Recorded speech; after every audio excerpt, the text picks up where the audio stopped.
Howdy! Back again with more Turbo E34 stuff. Today I'm going to be rerouting my wastegate dump back into the main exhaust. This is something that I wanted to do initially. My exhaust was fabricated before I owned a welder, so I couldn't really do it the way that I wanted to. I ended up with a screamer pipe. If you're familiar with those, you know that they are loud. They're good for race cars, good for drag cars, but I daily drive my E34. Screaming is kind of nice. It's kind of surprising for people that don't know the car, but me being the owner and I drive it every day, it gets a little old after a while. So I'm going to be rerouting that back into the main exhaust. If you are unfamiliar with turbo setups or what a wastegate is or what I'm even talking about, thankfully I have my old turbo still here. So generally speaking, I'll give you sort of a brief overview. This is your exhaust side of the turbo. This mounts up to your exhaust manifold, so all of your exhausts that would normally just go through your exhaust goes through here first. Spins this wheel, spin it from the other side, it spins this wheel that's inside of here. Now it's connected by a shaft to the other side, and this side, this wheel, sucks in air, pressurizes it, gives you boost, shoves air into the motor, makes fun power. Hypothetically, if you were to mount one of these up and you did not have a wastegate, then your exhaust would spool this up, your other side would pressurize air, it would make boost, which would give you more exhaust out of your motor, which would spool this up further, which would give you more boost, and it would be sort of a cyclical effect, and your motor would probably explode because your turbo would be making infinite amounts of boost, as much boost as it could. Maybe the turbo would explode, maybe your motor would explode. You need some way to regulate that, and that's what a wastegate is for. In my case, I have an external wastegate, so the wastegate is not on my turbo, but on the manifold there's an extra pipe that goes to the wastegate. That wastegate is basically just a diaphragm, a valve, if you will, that opens once it reaches whatever boost level you set it to. It has a spring in there. Once your boost level reaches that desired pressure, it will physically push that spring and open the valve and allow extra exhaust that would normally be spooling up the turbo to exit out of a pipe.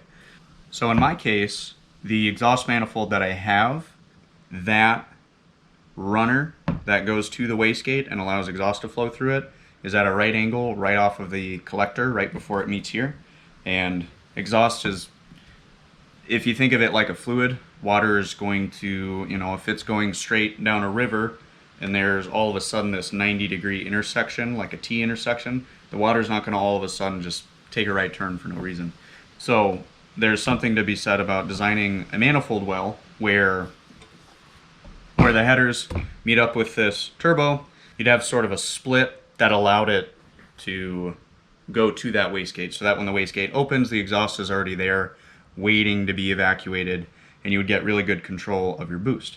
Now, in my case, since I have a 90-degree bend that exhaust doesn't want to go through, I am stuck with what is called boost creep. Boost creep is basically a phenomenon where you can't get exhaust out of that wastegate in a large enough volume to prevent your turbo from spooling up more.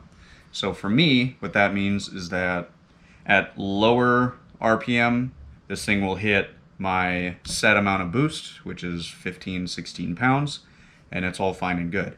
But if I were to take it all the way up to redline, up into the high rev range, as I go up, my boost level just continues to climb past my target because not enough exhaust is flowing out of my wastegate because of that 90-degree bend.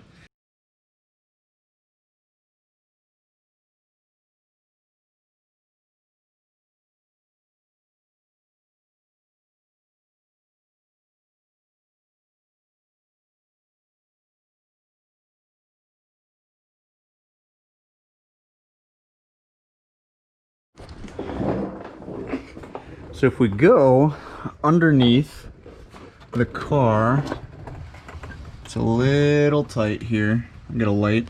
So you can, this is from the front, you can see the main exhaust goes all the way back there.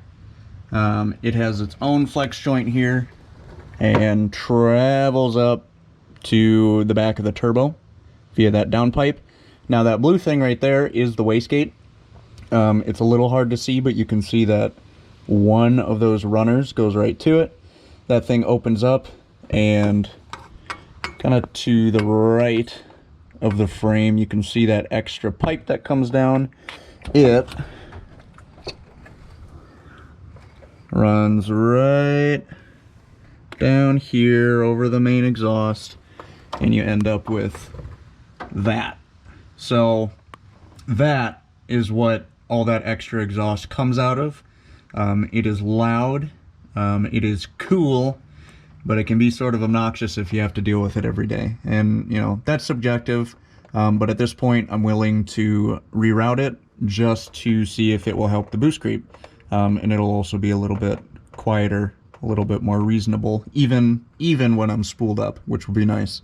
So I'm basically just going to cut off a piece here, curve it back to kind of follow the main exhaust, and then I'll put it in somewhere over here. So I'm gonna get measuring. So this is the screamer pipe that comes off of the wastegate. It's just held on there with a V-band flange, V-band clamp. It just kind of snakes around the downpipe and just shoots straight to the ground. So I think what I'm gonna do is just kind of cut it maybe a couple inches up and then start mocking it up. I'm just going to do some pie cuts to sort of bring it in line. I just started looking at my pipe in the current one, and this one looks a little bit smaller. And then I noticed that this one is 2 inches. I ordered 1.25 inches. So I'm gonna have to return this, I think, and order new stuff before I can actually do anything. So we'll see when that happens. Alright, we're back with the correct size. Correction on that last clip, I said 1.25. 1 3/4 is what I need for my wastegate. That is the size of the outlet there. Now, I don't know if I showed you matching this up in the last clip, but you can see that this V-band flange fits on there really nice. And then my flex pipe, the inner diameter is the right size, so that'll be, there's a little bit of a gap there, so I'll have to fill that in when I weld it. But now I'm actually going to get to measuring. First cut of the night. There's no turning back now, I guess.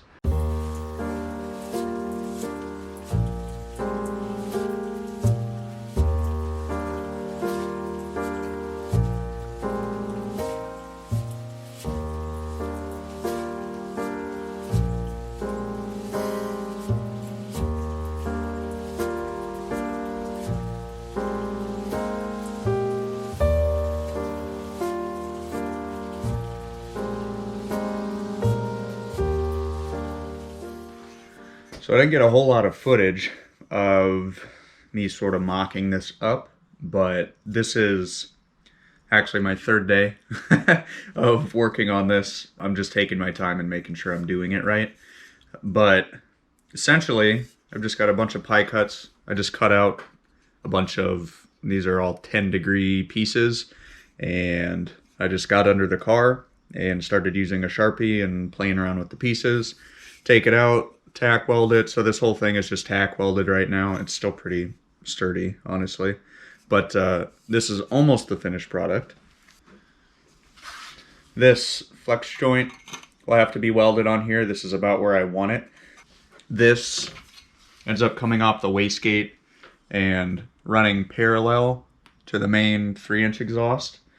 So all it needs to do once it hits this flex joint is sort of do like a 45-degree into the main exhaust. So that's what I'm going to be sort of mocking up for today.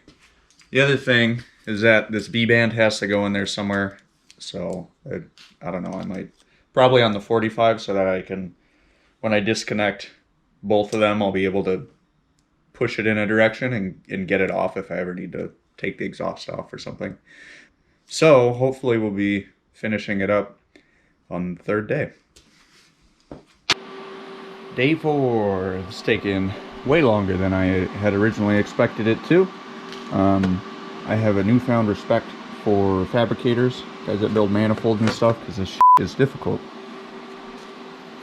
Everything is basically mocked up at this point. Things are tack welded. Today's going to be mostly just welding it all together and hoping to God that everything stays where it needs to be and fits.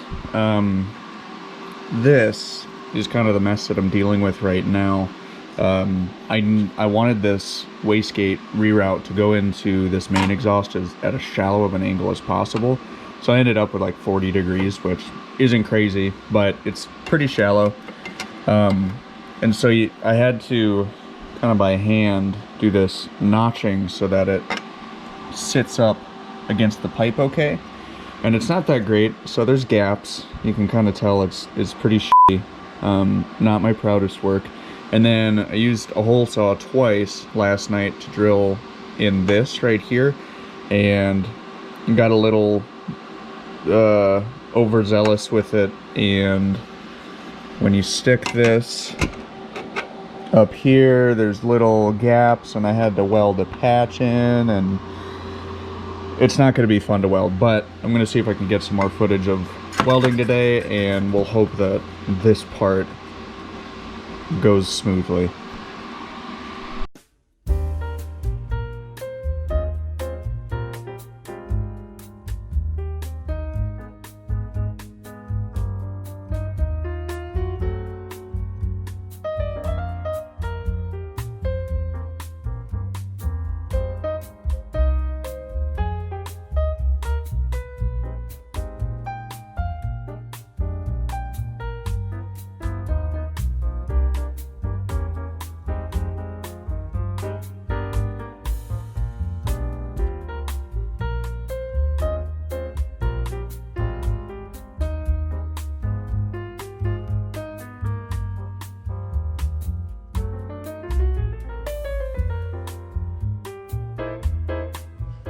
So here's the finished product.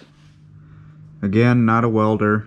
This is actually, other than extending my downpipe for the new turbo, my first real project with stainless. I think the welds turned out okay. They don't look too bad. No pinholes or anything, so now I've got to weld this up to the exhaust, which is going to be the worst. So I hopped underneath the car and put the main exhaust back up and then fit up this guy, and it seems like after I actually welded it all together, the gaps in between here, as small as they were, closed up, and collectively they made this piece have to move even further up. So I'm going to have a hell of a time closing this gap somehow. I'll just have to add filler, let it cool, add filler, let it cool, until I can kind of bridge that and then close it up. It's going to be gross looking. The rest of it looks kind of cool. I'm kind of sad that the probably the most visible part of this whole thing is kind of grody. But what do you do?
Okay, it wasn't as bad as I thought it would be.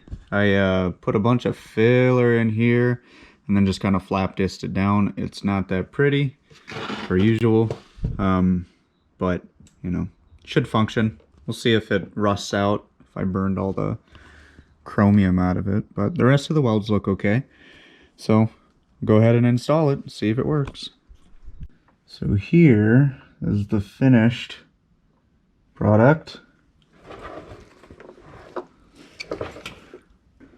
You can see it comes off of the wastegate, comes down to the main exhaust, V-band right there, and then goes into the main exhaust. So I'm gonna go out for a rip and see what it sounds like.